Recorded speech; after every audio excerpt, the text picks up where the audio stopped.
एक गांव में हरिशंकर अपनी पत्नी सुनीता और 16 साल के बेटे रंजन के साथ एक छोटे से घर में रहता था।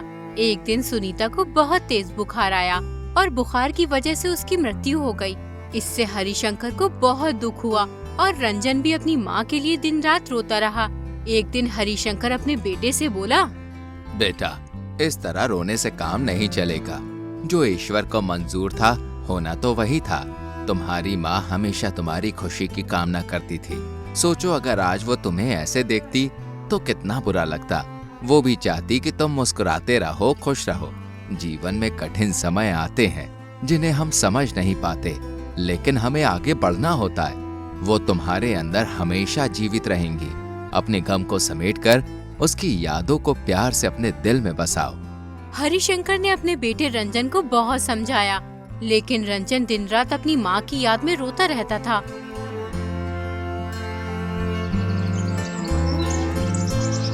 फिर एक दिन हरिशंकर के भाई आलोक ने उसे सलाह दी, हरिशंकर, मुझे लगता है कि तुम्हें दूसरा विवाह कर लेना चाहिए। अगर तुम दूसरा विवाह कर लोगे तो रंजन को माँ मिल जाएगी और तुम्हारा घर भी संवर जाएगा, जिससे तुम दोनों का जीवन फिर से खुशहाल हो जाएगा। तुम सही कहते हो। अगर मैं दूसरा विवाह कर लूंगा तो रंजन का दुख दूर हो जाएगा। जब से उसकी माँ इस दुनिया से गई है तब से उसने रो रो कर अपना हाल बेहाल कर लिया है। ना कुछ खाता है ना कुछ पीता है, बस हर वक्त अपनी माँ को याद करता रहता है। हरिशंकर ने दूसरी शादी करने का फैसला कर लिया। लोगों ने उसे बहुत सी सुंदर लड़कियों के नाम बताए, लेकिन उसे कोई भी पसंद नहीं आई। फिर उसने इंदु नाम की विधवा औरत से शादी कर ली। उस औरत का एक लड़का भी था जिसका नाम नीरज था। हरिशंकर ने सोचा था कि ये विधवा औरत माँ का दर्द समझती है, लेकिन हरिशंकर की ये सबसे बड़ी भूल थी, क्योंकि उसकी दूसरी पत्नी बहुत चालाक निकली। कुछ ही दिनों में उसने रंजन के साथ बुरा बर्ताव करना शुरू कर दिया। वो रंजन से सारा दिन काम करवाती और एक पल के लिए भी उसे खाली नहीं बैठने देती थी। इस पर भी कई बार वो रंजन को भोजन न देती। बेचारा रंजन बिना कुछ बोले भूखा सो जाता। एक दिन हरिशंकर अपनी पत्नी से कहता है, इंदु, मैं किसी जरूरी काम से शहर जा रहा हूँ। करीब 15 दिन बाद लौटूंगा। तुम दोनों बच्चों का और घर का अच्छे से ध्यान रखना। ठीक है जी, तुम बिल्कुल भी चिंता मत करो, मैं सब कुछ अच्छे से संभाल लूंगी, लेकिन तुम जल्दी लौटने की कोशिश करना। मैं कोशिश करूंगा कि जल्दी लौट सकूं। तुम मेरा जरूरी सामान बांध दो, मैं कल सवेरे निकलूंगा ताकि समय पर पहुंच सकूं। अगले दिन हरिशंकर शहर के लिए निकल जाता है। फिर इंदु रंजन से बोलती है, सुनो रंजन, तुम्हारे पिताजी किसी जरूरी काम के लिए शहर गए हैं, इसलिए अब तुम्हें ही इस घर के सारे काम करने होंगे। कल से तुम खेतों पर जाकर काम करना, समझे? लेकिन माँ, मुझे तो खेती का काम नहीं आता, फिर मैं खेतों में कैसे काम करूँगा? अरे माँ मत बोल मुझे, मैं तेरी माँ नहीं हूँ। तेरी माँ तो चल बसी और तुझे मेरे ऊपर बोझ बनाकर छोड़ गई। माँ, ये तुम क्या कह रही हो? सौतेली ही सही, लेकिन तुम तो मेरी माँ हो। मैं भी तुम्हारे बेटे नीरज के जैसा ही हूँ। पिताजी ने तुमसे शादी इसलिए की थी कि मुझे माँ की कमी महसूस ना हो। अरे अपनी बकवास बंद कर। तू नीरज जैसा कैसे हो सकता है? वो तो लाखों में एक है और तू नामुराद कहीं का हर वक्त बड़े बूढ़ों जैसी बात करता है। जितनी तेरी उम्र है उतनी बातें किया कर। हरिशंकर के जाने के बाद इंदु रंजन पर और भी ज्यादा जुल्म करने लगती है। वो रंजन को सारा दिन खेतों पर काम करने के लिए भेज देती और अपने बेटे नीरज को घर में बैठाकर खूब अच्छी अच्छी चीज खिलाती थी और रंजन को सूखी रोटियां देती थी, वो भी वक्त बेवक्त। अपनी सौतेली माँ का ये व्यवहार देखकर रंजन को बहुत दुख होता था। उसे अपनी माँ की याद आने लगती थी। वो घर से दूर एक पेड़ के नीचे बैठकर सोचने लगता है, अगर आज मेरी माँ जिंदा होती तो वो मुझसे कितना प्यार करती, वो मेरी कितनी फिक्र करती थी, मेरे लिए अच्छा अच्छा खाना भी बनाती थी। माँ, कहाँ हो तुम? मुझे तुम्हारी बहुत याद आती है। मैं तुम्हारे बगैर नहीं जी सकता हूँ। मैं तुम्हें बहुत याद करता हूँ। तुम्हारी कमी मैं हर पल महसूस करता हूँ। तुम्हारे बिना जीना बहुत मुश्किल हो गया है माँ। रंजन बेचारा अपनी माँ को याद करके रो रहा था। उतने में ही मोहल्ले की 2 महिला आती हैं। उन्हें रंजन पर बहुत दया आती है। ये सब सौतेली माँ की करतूत है। अपने बेटे को इतने प्यार से रखती है और बेचारे रंजन को सही से खाना भी नहीं देती है। सारा दिन खेतों में काम करवाती है। हाय, बेचारी क्या जानती थी कि उसके मरते ही लड़के की ये दुर्दशा होगी। ईश्वर ना करे किसी भी बच्चे का सौतेली माँ से पाला पड़े, जिसे अपने बच्चों की जिंदगी खराब करनी हो, वो बच्चों के रहते हुए अपना दूसरा ब्याह कर ले। ऐसा कभी नहीं देखा कि सौत के आने पर बच्चों का जीवन तबाह ना हो गया हो। ऐसी देवी ने जन्म ही नहीं लिया जिसने सौत के बच्चे को अपना समझा हो। रंजन बहुत ही समझदार था, इसलिए उसे ये समझते देर नहीं लगी कि लोग केवल घर बिगाड़ने वाले होते हैं। इसलिए उसने इन दोनों महिलाओं की बातों पर कुछ ध्यान नहीं दिया और बगैर कुछ कहे घर चला गया। इंदु गुस्से में बैठी हुई रंजन का इंतजार कर रही थी। जैसे ही रंजन घर में घुसता है, इंदु उसे उल्टा सीधा कहना शुरू कर देती है। अरे कहाँ गया था? मैं कब से तेरा इंतजार कर रही हूँ।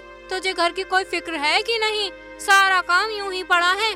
आप सारा काम मुझसे ही करवाती हो, नीरज को कभी भी किसी काम की नहीं बोलती हो आप। बहुत जबान चलने लगी है तेरी, कैची की तरह। बड़ों से बात करने की बिल्कुल तमीज नहीं है। हाँ, नीरज काम क्यों करेगा?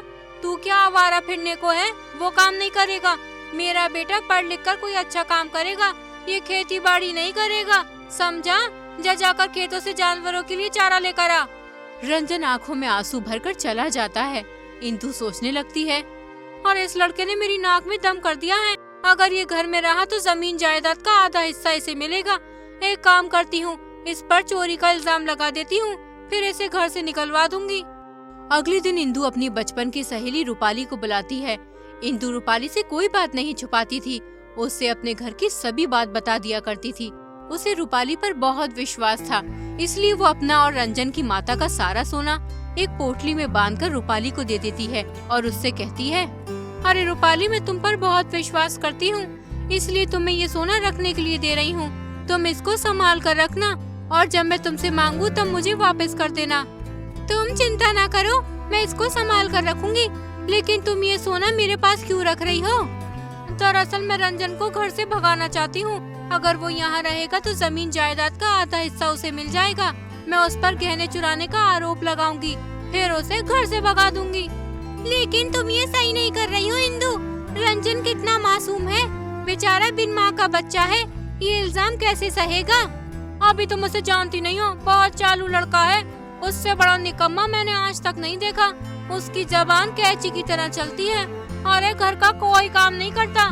सारा दिन आवाराओं की तरह इधर उधर फिरता रहता है। मोहल्ले वालों से मेरी चुगली करता फिरता है कि मेरी माँ मुझे खाने को नहीं देती।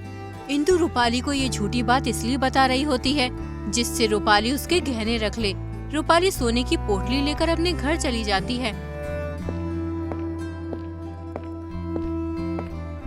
उसके बाद इंदु पूरे गांव में ये अफवाह फैला देती है कि कोई उसके गहने चुरा कर ले गया है।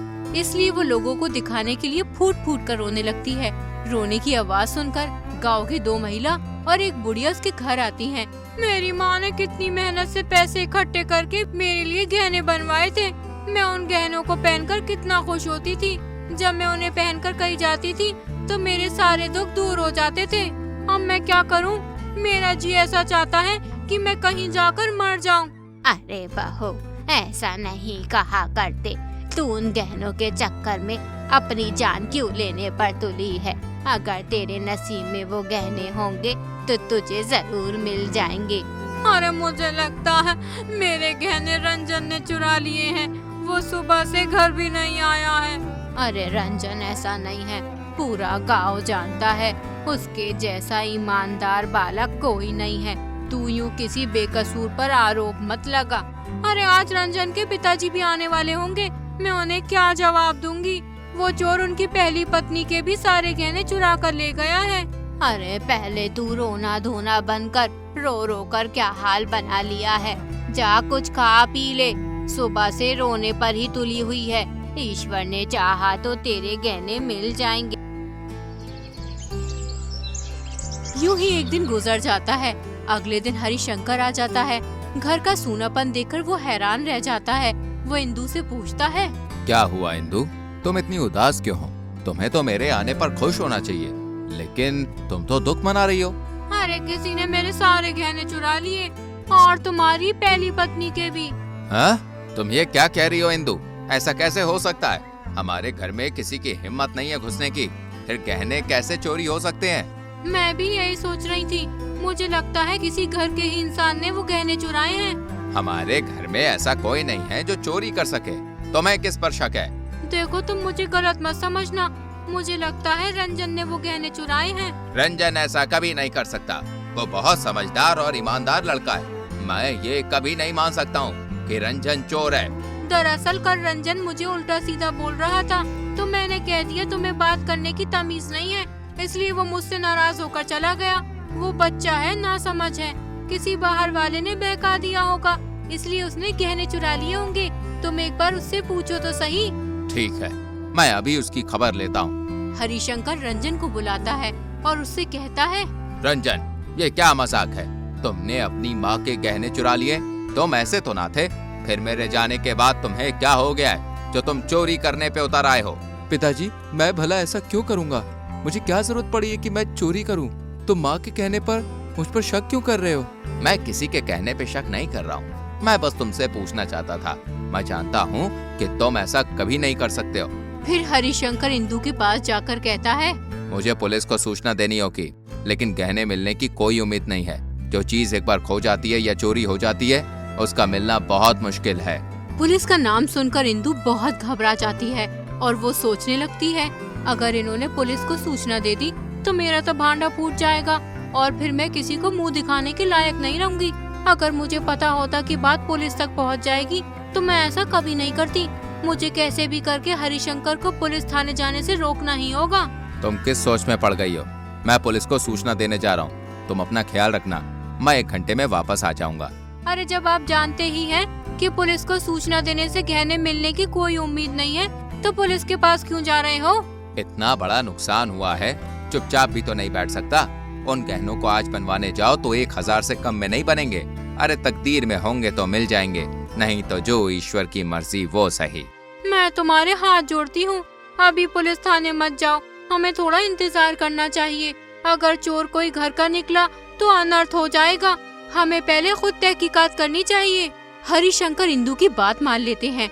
अगले दिन सवेरे सवेरे इंदु रूपाली के घर पहुंच जाती है और रूपाली से कहती है, अरे बहन, जो जाल मैंने अपने सौतेले बेटे के लिए बिछाया था उसमें तो मैं खुद ही फंसती जा रही हूँ।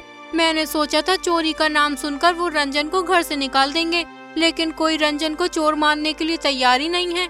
हरिशंकर पुलिस को सूचना देने जा रहे थे, मैंने बड़ी मुश्किल से रोका है उन्हें। अगर पुलिस ने छानबीन की तो मैं ही फंस जाऊंगी। मुझे कैसे भी करके इस समस्या से निकलना होगा। मैं तुम्हारे पास अपने गहने लेने आई हूँ। मैं हरिशंकर से कह दूंगी मैं गहने रख कर भूल गई थी।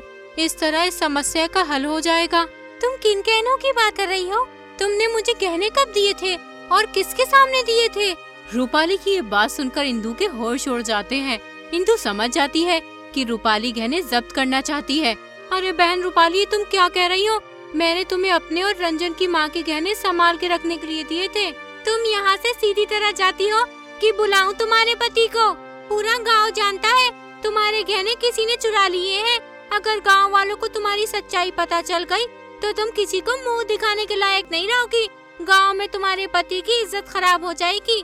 तुम जैसी कठोर हृदय की औरत मैंने आज तक नहीं देखी। अपने बेटे के चक्कर में एक मासूम बच्चे की जिंदगी खराब करने पे उतर आई। भलाई इसी में है। चुपचाप अपने घर चली जाओ और कभी यहाँ मत आना। इंदु को रूपाली की बात पर बहुत गुस्सा आता है, लेकिन वो मजबूर हो चुकी थी, इसलिए उसने रूपाली से कुछ नहीं कहा। अगर वो रूपाली से कुछ कहती तो सच्चाई का सबको मालूम हो जाता, इसलिए वो बगैर कुछ कहे अपने घर की ओर निकल जाती है और सोचने लगती है, हे ईश्वर, बड़े बूढ़े सही कहते हैं, जो दूसरों की राह में कांटे बिछाते हैं वो उल्टे उसे ही चुभते हैं। मैंने उस मासूम नादान बालक पर इतना बड़ा कलंक लगाने की सोची थी। मैं अपने आप को कभी माफ नहीं कर पाऊंगी। इंदु को अपनी गलती का एहसास हो जाता है।